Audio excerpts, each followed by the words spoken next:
Different on purpose. You're tuned to Mission Driven, listener supported WMNF Tampa.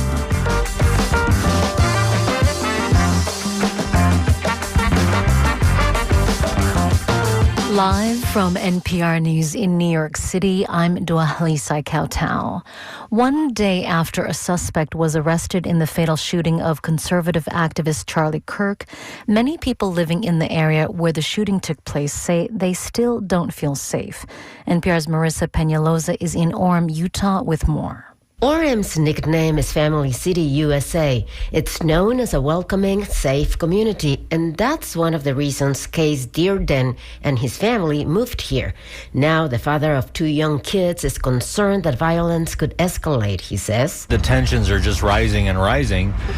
The violence needs to stop. The division is what's causing this problem, so if we're going to keep pointing fingers, more people are going to be murdered. Dearden and many others here say there needs to be a way to talk with each other, even when people disagree. Marissa Peñalosa, NPR News, Orem, Utah. Since the assassination of right-wing youth leader Charlie Kirk, public discourse has focused on the increasing polarization in American society. NPR's senior national political correspondent Mara Liasson reports. The fact is that polls show that political violence is becoming more acceptable among the public. There was a PBS Marist NPR poll that showed 1 in 5 Americans said political violence may be justified in some circumstances. Republicans were a little more likely to agree with that statement than Democrats. 28% of Republicans, 12% of Democrats.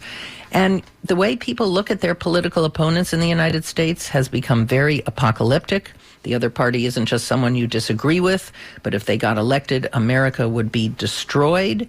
She said a poll released last week by the Foundation for Individual Rights and Expression found that 1 in 3 college students approve of using violence to stop a campus speech. A far-right rally in London drew enormous crowds this weekend. Police believe up to 150,000 people attended Saturday's demonstration organized by the anti-immigrant, anti-Islam activist Tommy Robinson. More from Barker. At this, Britain's biggest far-right demonstration in modern times, surprise guest Elon Musk, speaking remotely, said Britain needs a revolution, and he warned. Whether you choose violence or not, violence is coming to you. You either fight back or you die. Other speakers warned that Europe's white Christians were being replaced by Muslims and non-white migrants. Scotland Yard says 26 police officers were injured, 4 seriously in clashes with some protesters. About 5,000 people joined a nearby counter-protest organized by Stand Up to Racism. This is NPR News. Shea Yen-zhong continues to make history in the classical music world. This weekend, the 52-year-old begins her tenure as music director of Seattle Symphony, becoming the first woman and person of color to lead the orchestra in its 122-year history. Colleagues describe her as an electric artistic leader. She told the Seattle Times, "I don't try to take charge, and if I do the music, well, then the music will win them over for me." The opening night concert and gala took place last night. The Netherlands is threatening to boycott next year's Eurovision Song Contest if Israel is allowed to compete. NPR's Chloe Veltman reports the country joins a growing number threatening to withdraw. Dutch public broadcaster Avrotros issued a statement online on Friday saying it can no longer justify Israel's participation in the contest given, quote, the ongoing and severe human suffering in Gaza. The country joins broadcasters in Ireland, Spain and Slovenia in threatening to withdraw from the 2026 contest scheduled to take place next May in Vienna, Austria. Iceland is also saying its involvement is uncertain. Eurovision is one of the most popular global entertainment events. 2025 saw its largest audience ever. The European Broadcasting Union, which organises Eurovision, did not respond immediately to a request for comment. It is expected to reach a decision about Israel's participation in December. Chloe Veltman, NPR News. And I'm Duahlisa Kautau, NPR News in New York City. Support for NPR comes from NPR stations. Other contributors include Melville Charitable Trust, committed to ensuring all people have a safe, stable, and affordable home that allows them to thrive. Information about ways to prevent and solve homelessness is at melvilletrust.org. Your news, your views, your values. This is WMNF Tampa 88.5 FM. It's WMNF's 46th birthday bash at Bay Borough Brewing in St. Pete, Saturday, September 20th. Not only are we bringing the cake, but we have 2 great bands. 4-Star Riot. Then WMNF brings back from Heatwave the Black Honkies. It all happens at Bay Borough Brewing, Saturday, September 20th. For tickets and information, go to WMNF.org. Last year's WMNF Halloween Ball was a blast.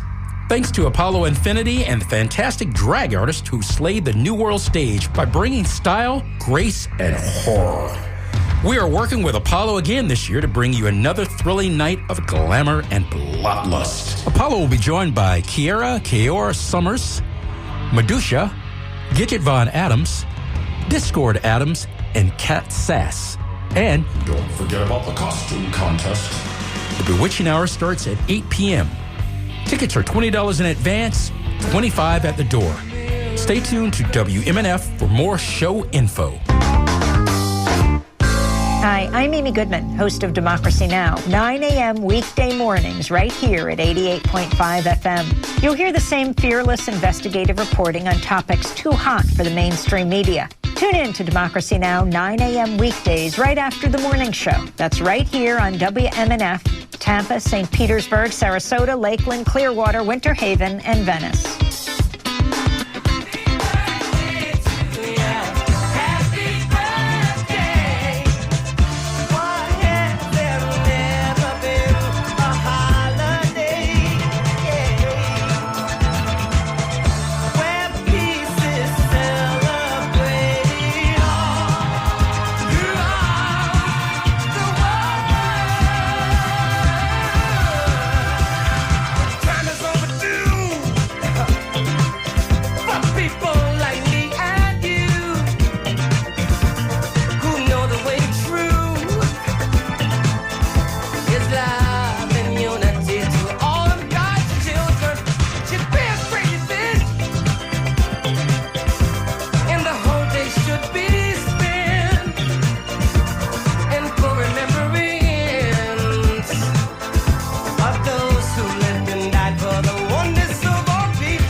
This is the Sunday Forum. You know whose else's birthday is today? That's Supreme Court Justice Ketanji Brown Jackson. Hey. So happy birthday, Ketanji. A lot of intelligent people was born in September. I'm trying to tell you something. You know, September, some right.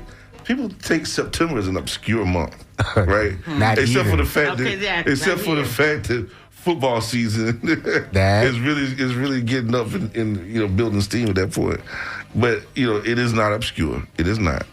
And I want to say happy birthday to the Fourth Estate. I gotta say happy birthday to the Fourth Estate. That's my research crew. That's my crew. Thank y'all, man. Thank y'all, man. He's taking us out to eat, y'all. Okay. Oh my God. He's gonna show us how much he appreciates us here at the Fourth Estate. Gosh. I'm gonna get him muffins. You won't bamboozle me with a surprise. Hey, listen, we want to thank you for joining us here on the Sunday Forum. It is now 10 minutes after the hour. Now, I don't want to waste a lot of time, but I got to tell you,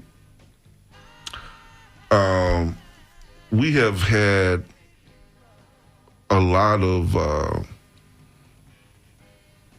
subjects that have troubled me personally troubled me. This one actually bothers me to my core. It bothers me to my core. I'm gonna take off my engineering hat, environmentalist hat. I'm gonna put on my historian hat. As a classically trained anthropologist and historian, I can tell you that I'm disappointed. I'm extremely disappointed. I'm disappointed in a couple of things. One is I kind of feel like there is I'm so upset with this pushback that we're getting regarding the issue of Black history. I'm very upset about that. The people who I've seen concede this idea that we ought to sweep under the rug our history, that we ought to agree with the absurd notion that we talk about it too much, or that there is a problem every time Black folks get together to talk about our history. That's number one. Number two, I have a problem with the fact that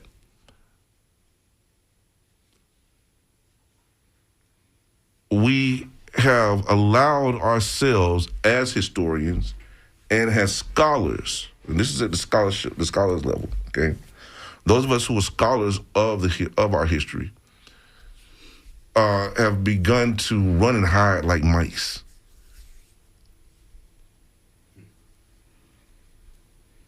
Like mice. Not everybody. And be clear, this is not everybody. This is, but there's an astounding number of us who have not stood up to challenge the system and enough to say, you know what, no, this is not about to happen.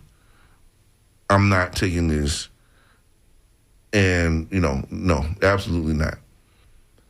I understand to a degree those people who, no, not to a degree, I do understand those people whose livelihood depends on their having to concede certain points because that's how they make their living. I understand that. However, to completely abandon your scholarship, to completely abandon the movement, to completely concede and say, you know what, it's just not worth it, and just remove yourself from the scholarship of our history is unacceptable to me. And I encourage those who have to come back. Then this next piece right here. See, this is the part that bothers me more than anything. And it bothers me because it gives us a bad name. As one who researches, as one who has researched, as one who uses certain words that are absolute. When I know something is a fact, I use the absolute terms. If I don't know that something is a fact, I either don't discuss it, or I say I must research it further, right? Because it's not an absolute fact, or I don't know personally the facts surrounding a particular issue or a particular thing. Now, my father was friends with Ivan Van Sertima. Now, I'm just going to tell you like this. I knew Ivan Van Sertima.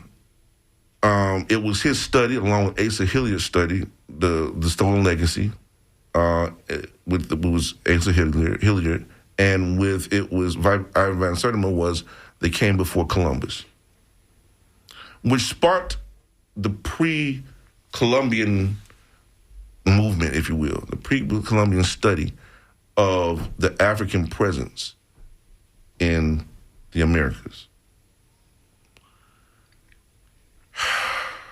I am, and mind you, I am a believer in the African presence in the Americas prior to Columbus. And when I say the Americas, I'm referring to South America, the Caribbean, perhaps, the Yucatan Peninsula, things like that, perhaps. I believe in that because there's some evidence to suggest that that was the case. However, there is an entire movement of black folk that are out there and giving the research a bad name. And they have begun to call themselves, I don't know what to call themselves actually. They're saying that we ain't Africans. We've been here the whole time. There's no archaeological evidence to prove that. No, it's contradictory, actually, because if, there's a understanding that from anthropologists that this peninsula, the Florida Peninsula, has been occupied ever since at least 9,500 years ago, at the end of the last ice age. Mm-hmm. So that would put people here at the end of the last ice age. Where do you think they came from? Right. Where could they have come from? So, to say that we were here all along is ahistorical. Right, exactly. So, exactly. We've been here a long time, but we did have our ancestry on the continent, the motherland. Of course. But to dismiss and to use the words, I've seen this thing. Okay, this thing, I was joking around with a buddy of mine. I said, man, you seen this girl riding a bear? Talking about she an Indian. This black woman is riding on the bed talking about we are the Indians. We are the indigenous people. Are you kidding me right now? Yeah, really? That's very what popular. Black woman do you know of that's going to ride on the back of a bear? We had different lifestyles back then. We were very active back then. We even had bigger bones back then. Listen, AI done got people's head blown up. This is not the truth, guys. So let me just say, to say my grandma ain't got no, I'm quoting these things. My grandma don't have no slave stories, whips and chains. What are you talking about? What are you talking about? Listen, I am not one to believe that our history, I know for a fact, everybody knows our history doesn't begin with whips and chains, it doesn't begin with slavery. We know this. Okay, I get that. Why are you running around talking about you are now slapping you are now your ancestors. Yes. You're slapping your ancestors in the face. Yes. Point blank period. None of those people that sit there saying this mess I bet you ain't got now Indian in their family. Not one. So they're saying they're not African, but they are Native. And that they are the Indians. That's very popular because I remember in the 8th grade, this is junior high school, the teacher for some reason was asking the class these questions. These were on some kind of a kind of a form. A census form. But this was in the classroom. So, whenever she asked who was in the class that was Native American, all the black people raised their hand. So they got Indian in their family. It was the perm. They got Indian in their family. We all say we got somebody in our family. But yeah, y'all got Walter hot right now. He rolled his eyes. He's literally was moving his hands when he took off his other hats and put on his historian hat. You don't know how angry and how angry I got with that. Because, okay, let me say this. Because there's already the issue of people who don't believe our history to begin with, right? So you're going to come with some revisionist bullcrap. Yeah.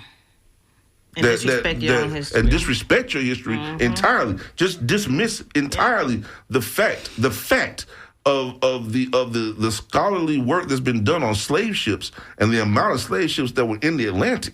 Yep. That traveled the Atlantic. This is not.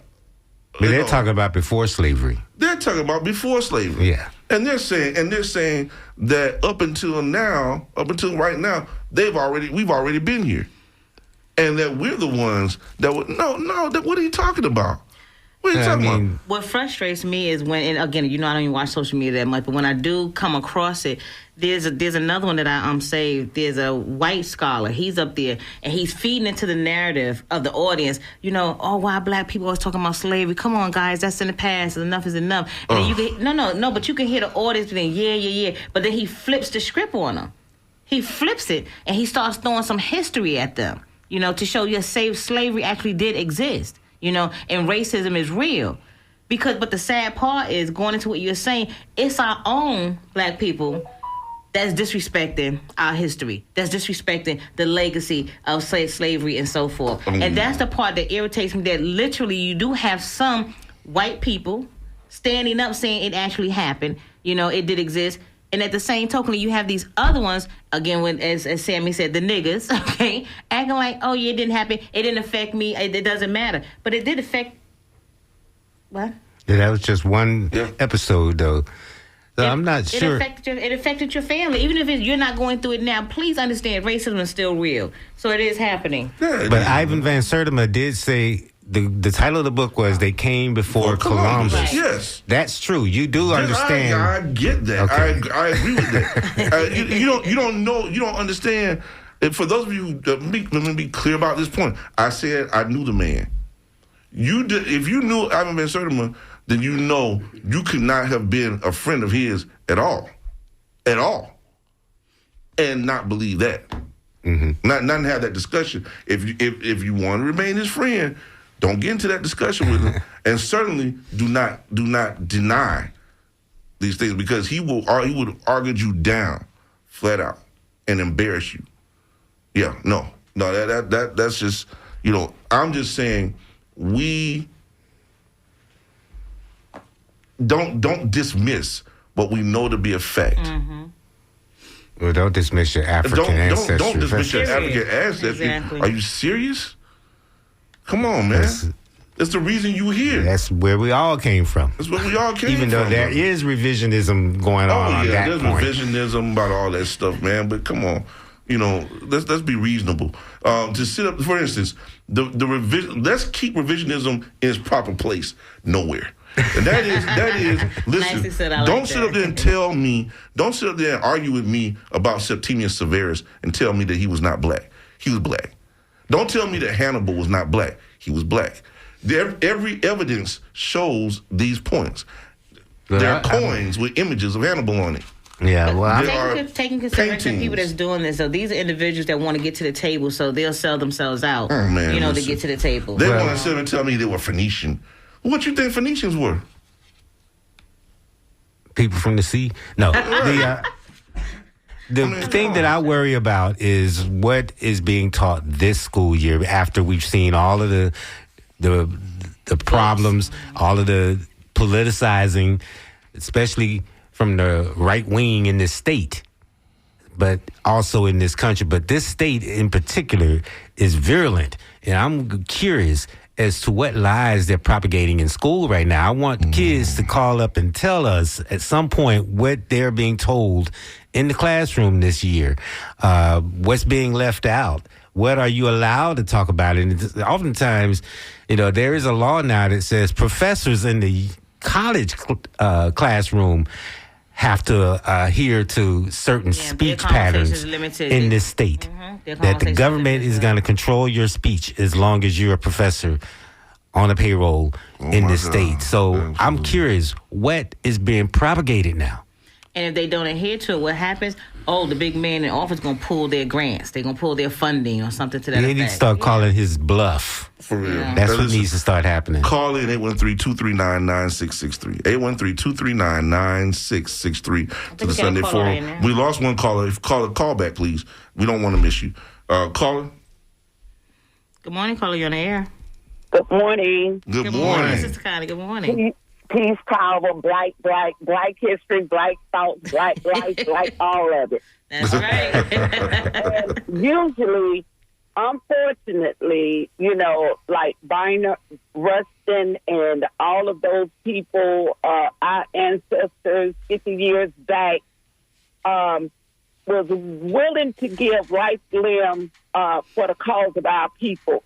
And some folks, black folks that have come in mass with dollars, have made a conscious decision that material gain, individual material gain, is more than the sacrificing for the group. And we just have to deal with that. They have made a conscious decision that their individual lives is more important than the legacy of our people and the forward motion and movement of our people. And Malcolm said it, Amalia Satella said it, it is true to form that certain people cannot lead the charge for liberation of our people. And it's usually the black middle class that tend to want to jump in front of it, knowing that they are not committed to it based on financial resources. We all got to pay bills. We all got to live. We all want our children to have a better life than what we inherited. But some make the decisions not on their watch. Especially, I want to say this, and with all due respect, tomorrow morning on Democracy Now!, you know what they're going to be talking about? That person you don't want to talk about today. Yep. And for whatever reason why you don't want to talk about it, I think it's important for black folks, even if we don't talk about him, to know who our allies are. We know who our enemy is. But as these people amass themselves to saying that everything that person did was based on Christianity, I want to know who those people are. Because we can't count on nobody. We're in the middle of the river right now as black folks. Who's going to throw us a life preserver? We need to know that. If we need to swim ashore by ourselves, or we're going to have to walk alone by ourselves. We need to know. And this false facade as if, things going to get better because they hard conditions going to change. That was way removed from the inception of slavery to all of Jim Crow to what we're living in right now. Thank you so much. Peace, power, black power, black people. Thank you. I love you, Sister Connie. All right. That's real. Yeah, that's real. We are in the middle of the river right now, and who's going to throw us a lifeline? I believe that. I believe what she's saying. I just don't want to give power to this person, this thing. And I will do it in this proper. Yeah, we'll do it, but just not today. We don't have to mention them, but just the facts of it's just the facts of what it is. And I'll get into that because we have to. In order to really discuss this, we have to. The next caller. Caller, welcome to the Sunday Forum. Good morning. Oh, hey, you got me on here, man. How you doing? Man, very good. Don't get me started, Doc. Go ahead, man. Oh, man, I was just listening, man. I just dialed in and was listening, and stuff. I wanted someone to talk about what happened, here or at the University of Utah Valley. Yeah, we didn't get into that right now. We're not going to talk about that right now. Well, I just wanted to just say something here, man. Back in the days when we were youngins, I remember a kid. It was the guy who an assault particularly. You had candidates that got elected, and all they did was the guy who shouted the N-word the loudest was the guy who got elected. I remember coming down south, and I remember the campaign and the old folks would just say, "Yeah, he's gonna win." So that's just it. But that guy's ignorant, If it wasn't for his maids and his butlers and stuff like that, he wouldn't even know how to tie his shoes. And I remember seeing the campaign of Lester Maddox when I first got down south to Tallahassee, because Thomasville the station was in Thomasville. And Lester Maddox, he'd get up there, N-word. These guys turn out to be useless in that sense. And they attract all the attention.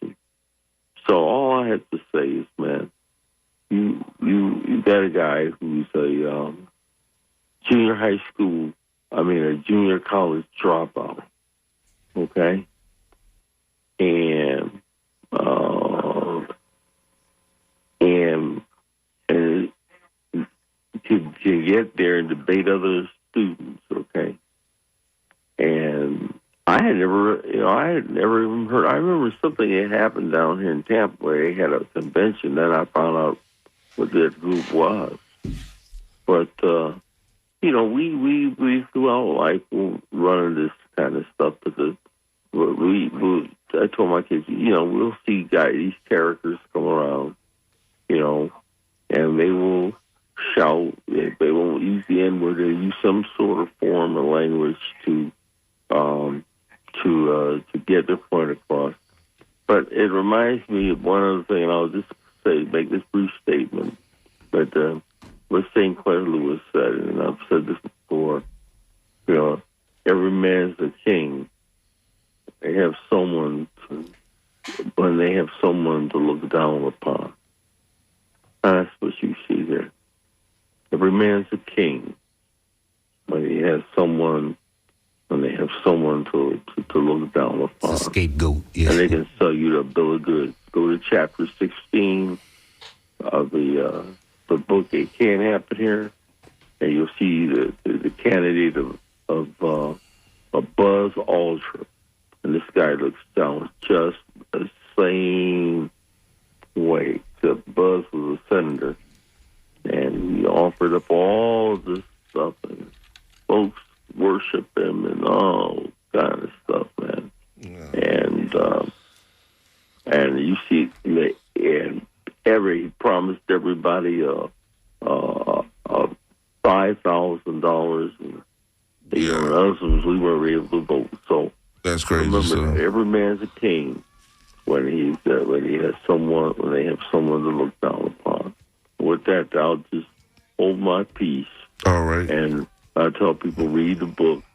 It can't happen here, brother. All right. All right. Appreciate you, Doc.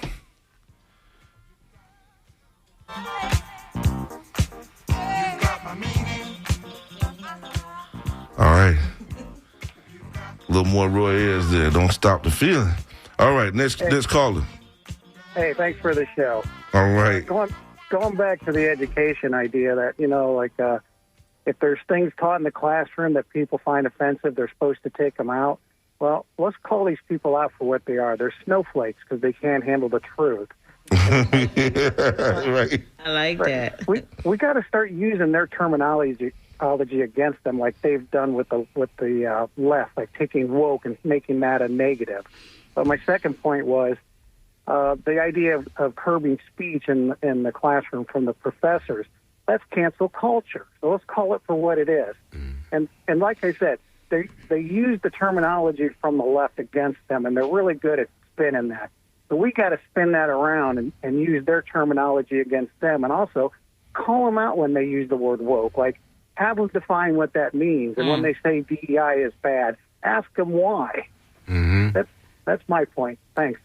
Thank you. That's a good Thank point. you very Thank much. you. And that we're conscious. Exactly. Exactly. I'd rather be that. I'm trying to tell you. Hey, listen. I don't care what you do for the rest of the show, just as long as I hear Stevie Wonder "Happy Birthday" before we end out. Okay? Didn't we just play that? I thought we heard that. I want to hear. I ain't hear long enough. Oh. Okay? Long enough. Yeah. Please put Stevie Wonder's "Happy Birthday" on there. All right, it's coming. We talk about this thing, these historical facts, and I'm waiting to hear somebody, because there's always somebody out there waiting in the wings somewhere who knows something that who is a part of this whole thing or believes this somehow, that we can be riding bears and playing with eagles, and that there needs to be a consortium of Native American of black Native Americans that have always been here, and I'm like, come on, man, what? First of all, you don't even know. Do you even know your history? From what's very clear, your African history. Do you even know that? I mean, it's like, it does not enhance anything for you to come and tell me anything about some made up thing that you don't know anything about.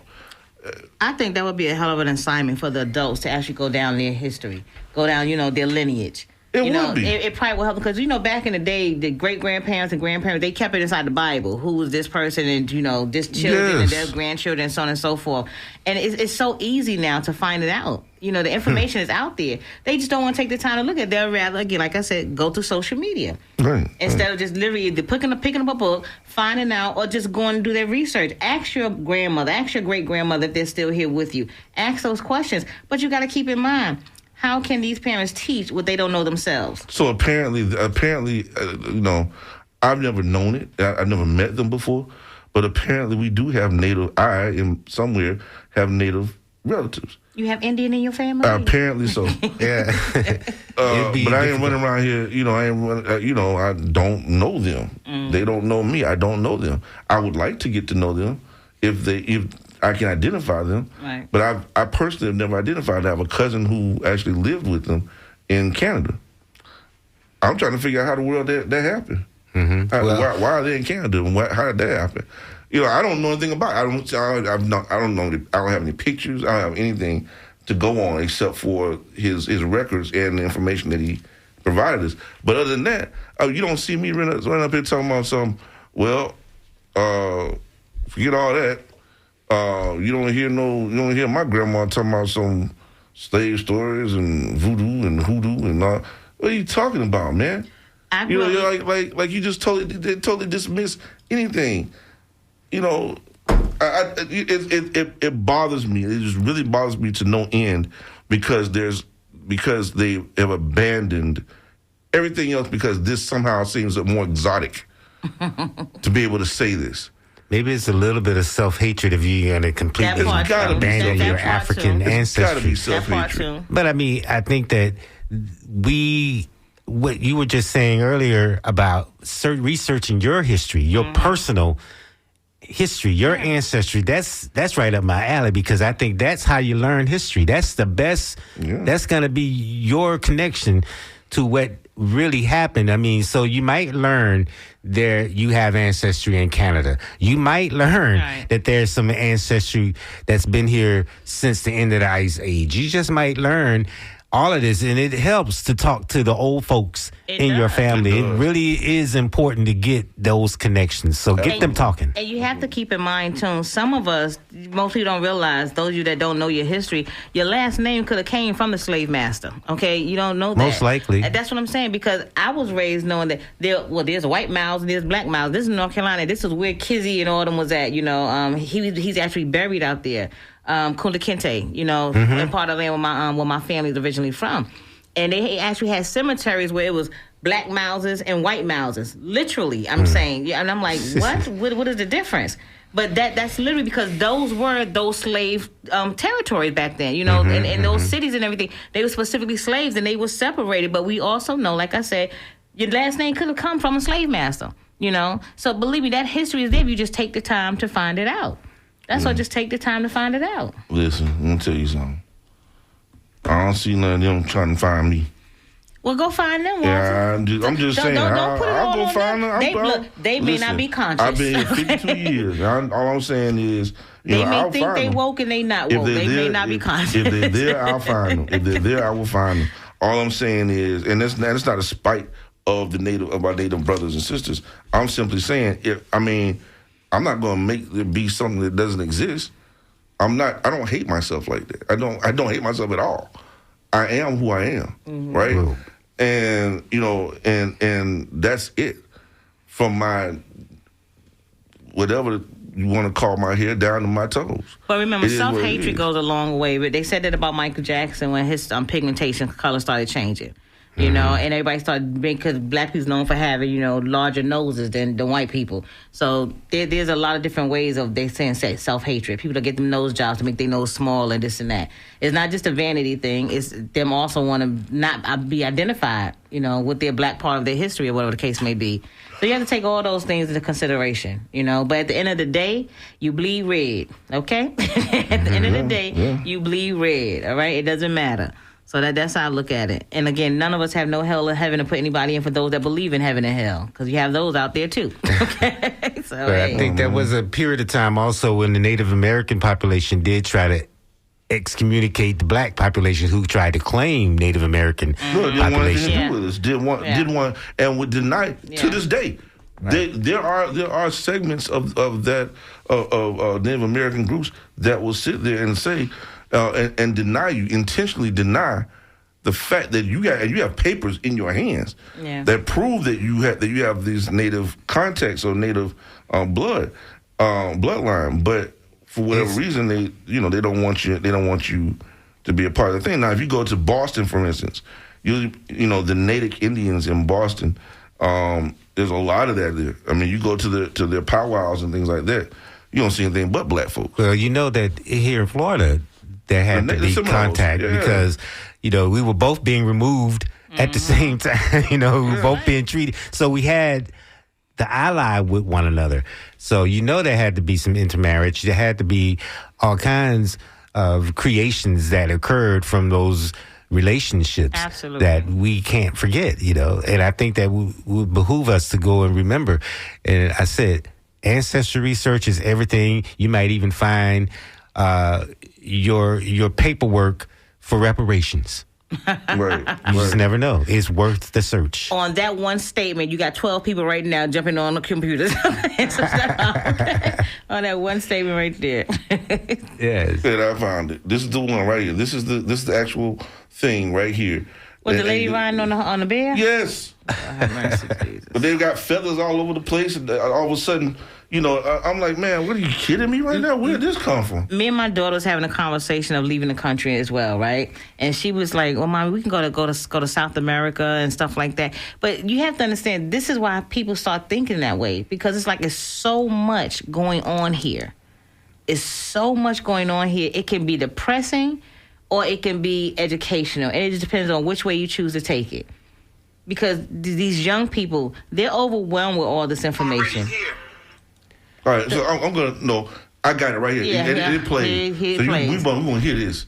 You're gonna hear this. Let him share. Okay, so this really teed me off. Salute the real Africans who know we was already here. Pan-Africans obsessed with boats and whips. Y'all honor the chains more than the kingdoms. The real disrespect. So let me get this straight. You gonna land in Africa yelling at, take me to Jabari's house. Bruh, they gonna ROB you. You don't know them. My great-granny ain't tell no damn slave story. She said she was Creek. Who the hell is you to override her?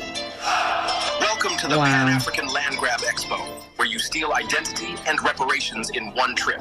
That's the bootleg handshake, baby. So this how y'all moving? Signing off our land just to play dress up for some fake Pan-African klepto. Let me get this straight.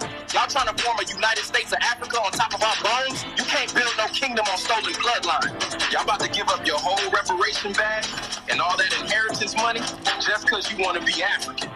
We ain't pretensions. Y'all bought our names for $5 in a damn lie. You the fraud, we the bloodline. Granny got land deeds from 1702. We don't start at slavery. We bigger than your broken history. Stop trying to guilt trip me into being African. That's not my bloodline. Wow. Y'all trust DNA from the same folks who clone sheep. Your ancestors ain't in no database, fool. Y'all act like we popped out the womb in shackles. Nah, we was landowners. Royalty, fool. Get it right. Unlearn that label. Break that spell. Ain't no power in a lie. Speak your real name. They keep telling us go back to Africa. How we gonna go back somewhere we never been, fool? Look at the bigger picture. The theft ain't over. They sitting at the table with your name on the menu. Your silence is a signature. Your ignorance is consent. Wake up! Respect to the real African that understands. This is about honoring our land and preserving our heritage for future generations. Guys, this is social media. This is not the Sunday Forum, okay? That is social media. This girl riding the bill. She riding the back of the damn bill. Well, now, hey, listen, man. Listen. Okay. Oh, my God. First, let me ask you this question. What time of night was you up looking at that? They got you coming in early this morning with this frustrating They sent this to me. This comes Oh, geez. Then you should tell those people that you're dealing with to stop. I gotta go to church after Just this. disconnect them. I gotta go to church. We in church right now. Where 1 and 2 is gathered together, is he in the midst? Okay, understand scripture. Understand scripture. You don't have to be in a brick and mortar building. Unbelievable that you have this type of language that's being used against our own people, and to sit up there and say, okay, so I'm a fool now. I'm a fool. I'm a fool because what? Now, mind you. Granted, I'm going to go back to something. Here's a fact: there are probably, according to the census, there are, I forget what census it is now, and I will find it. 80-some% of Black Americans have some sort of native blood. Okay. I can accept that. I deal with that. I understand that. There's but to nothing wrong with dismiss, that. and there's nothing wrong with that. All I'm saying is, did you hear what they're saying? They're dismissing the Pan-Africanness. They're dismissing the Pan-Africanism, period. And to me, there is something wrong with that. There is something wrong with really that. wrong with that. But my question to you again is this, because you know how I like to break things down. So let me be clear. You said someone specifically sent this to you. So this wasn't something you just happened to come across. No, this is like somebody sent this to you. It's something in the algorithm thing. I don't know what it is. They send all types of stuff to me. It don't even matter who sent it. Bottom line is a whole series of these things. Yeah, well, that's what I'm saying. It's social media, so you can't allow it to get you all upset because you know the truth. That's what I'm saying. But that's me knowing the truth is not the point. What is the point then? The point is that there's a segment of youth, of Black youth right now, that's saying this type of stuff. Right. They know nothing about their own history. Yet these people that sit up and telling us there's nothing to argue.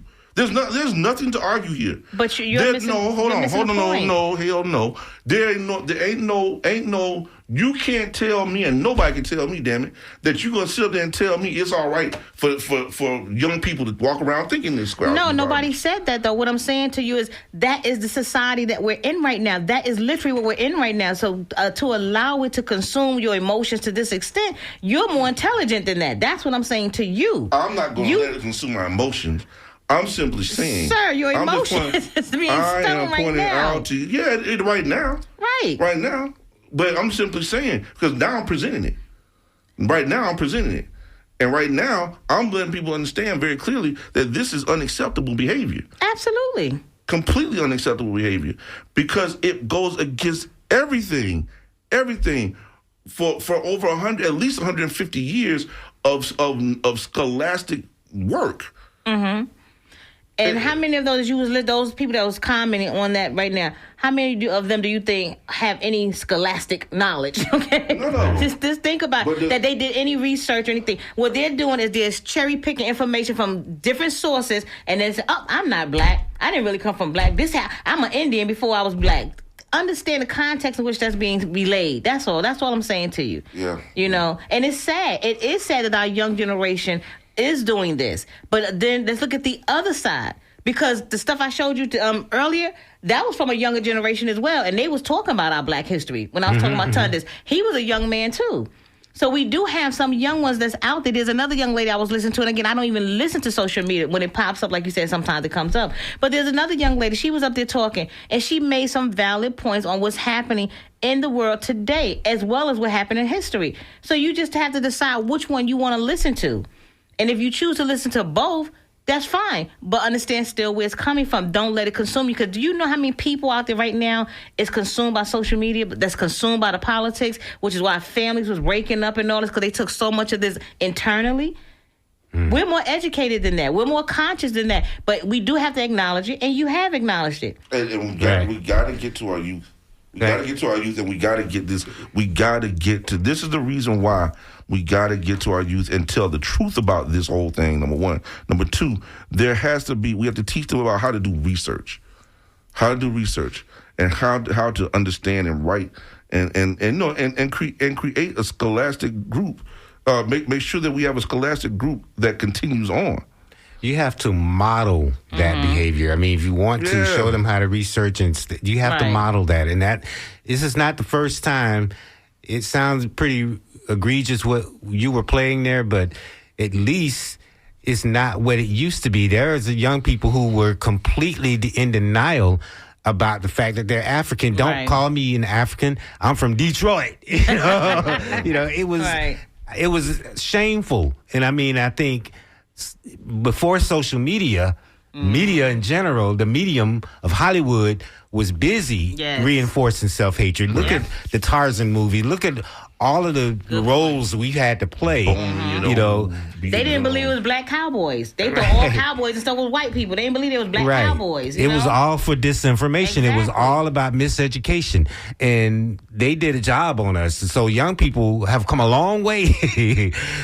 So I think what we've heard there was a far cry from what it used to be. There used to be a complete rejection of African ancestry, and at least what we're seeing now is that there's an attempt, not necessarily to reject it out of shame or anything like that, but the fact is, I think it's about increasing political influence in the United States. I mean, because you have the white conservatives who've been pushing this line for the longest time that they are white Native Americans, and that was at the root of the Ku Klux Klan. Now, let me tell you something else you can do, though. If it's really impacting you that way, I'm pretty sure when they do these kind of posts, there's a comment thing, right? Comment in there and educate them. The comments are there. Okay. The comments are there that are like, you got to be kidding me. Okay, like, you have to educate them, exactly. Yeah, they're there. Right, and but nobody, too. They're just trying to get a rise out of it. Exactly. And to be honest, this does need to be brought up. I mean, because if it's not brought up now and nipped in the bud to the point where there's a discussion about it, to say, hey, listen, this is not okay. Well, to Mobili's point, he's right, because they could be doing it just to get clicks and everything, because that's what it's all about right now. And again, as media has been telling us for years, the more you sensationalize something, the more attention you're going to get. So it could have been for that purpose as well. Right. So that's what you have to take some of it with a grain of salt. You really do. And don't be on it more than 30 minutes a day. Try that. Right. Listen, let me tell you. Don't let it consume your day. First of all, let's do this. Let's do this. We got time. So let's do this. I've had this thing, this song in my head. I better hear my birthday song before. I know it. And I've had this song in my head. And I had this song in my head because I'm going to make Miss Annie dance. She's going to dance in this month. You know what I'm saying? So what we're going to do is we're going to go to the George Benson. Okay. And we're going to see how she does. We're just going to see how she does. Just give her a little bit. Okay. George Benson on Broadway. On Broadway. From New I know what York. you're about to play. You remember that song? I'm pretty sure I will when I hear it. I'm just not good with names and faces automatically. I got to hear it.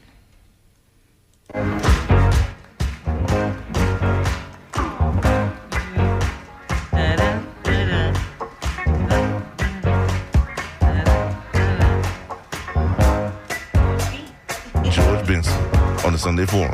They say the neon lights are bright on Broadway. They say there's always magic in the air.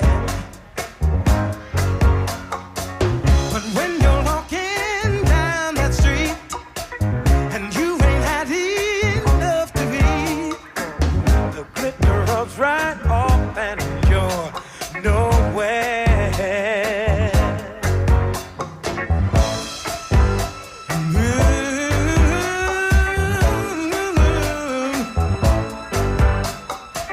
They say the women treat you fine on Broadway, but looking at them just gives me the blues. 'Cause how you gonna make some time when all you got is one thin dime, and one thin dime won't even shine your shoes?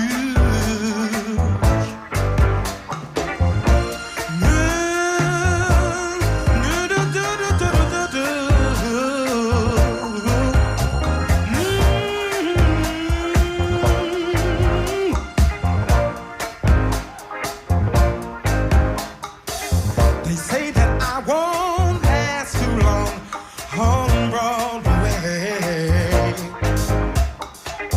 I'll catch a Greyhound bus for home, they all say. But they're dead wrong, I know they are, 'cause I can play this here guitar, and I won't quit till I'm a star on Broadway. I won't quit till I'm a star on Broadway. On Broadway.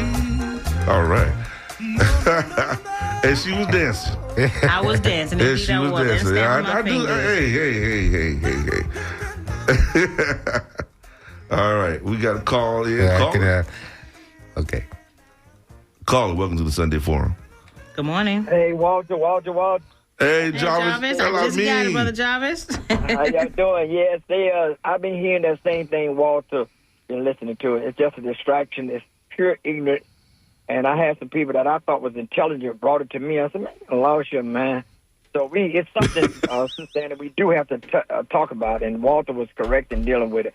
But I think it's a distraction. You should hit it and quit it. Talk about it for 12 minutes and keep it moving. Don't talk about it no more, 'cause it's a waste of time. But I want to say to you, 3 things that the slave master vowed not to teach black people: the science of mating, the science of warfare, and the science of business.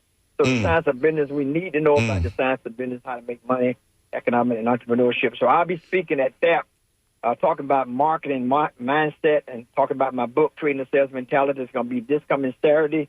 It's going to be from 11 to 4, 5508 North 50th Street. There, I will be the guest speaker. They're doing a super Saturday, every super Saturday, or third Saturday of the month. They're talking about business and economics. It's going to be vendors there, and it's going to be a lot of people there, man, that's going to learn about how to make money. So I'll be there talking about my book. So those that want to come and give me a call, 813-787-6652. Super Saturdays at Jarvis Elamine, keynote speaker. Thank you. All right. Thank you, Brother Jarvis. All right, Brother Jarvis. And it's good, I'm still going to say it's good to talk about it, but don't let it consume you emotionally. But you're right, 12 seconds and then let it go. Absolutely not. I'm not giving you 12 minutes. I'm giving you 12 seconds and let it go, okay? Hey, you said hit it and quit it. That's right? it. Hit it and quit it. That's it. All right. So now, without further ado, we got 2 minutes left. Just take me out on I'll be happy. Birthday. Thank you. Hey! By Stevie Wonder. All right. Hey, everybody, listen. We want to thank you for joining us here on the Sunday Forum. I want to take a moment and thank my Fourth Estate crew for being here for me. Everybody that's a part of the crew, I thank you. Historically, I thank you. The ones who are here right now, I thank you. This is birthday time for both of them. Yes. And we appreciate and you, many, sir. many more. And the station. And Postmartin Hootenanny is coming your way next. So keep that party rolling here on WMNF Tampa.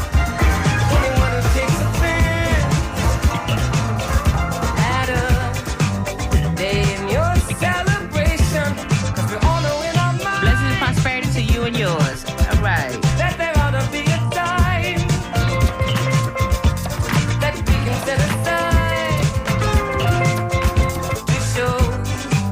Just how much we love you, and I'm sure you would agree.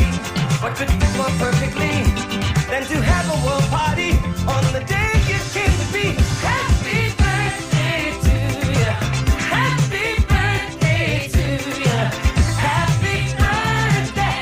Happy birthday to you. Happy birthday to you. Happy birthday. I just never understood how a man who died for good could not have a David Wood. He said, aside for his recognition, because it can never be, just because some cannot see, the dream is clear as he, that they should make it become an illusion, and we all know everything that each different time will bring.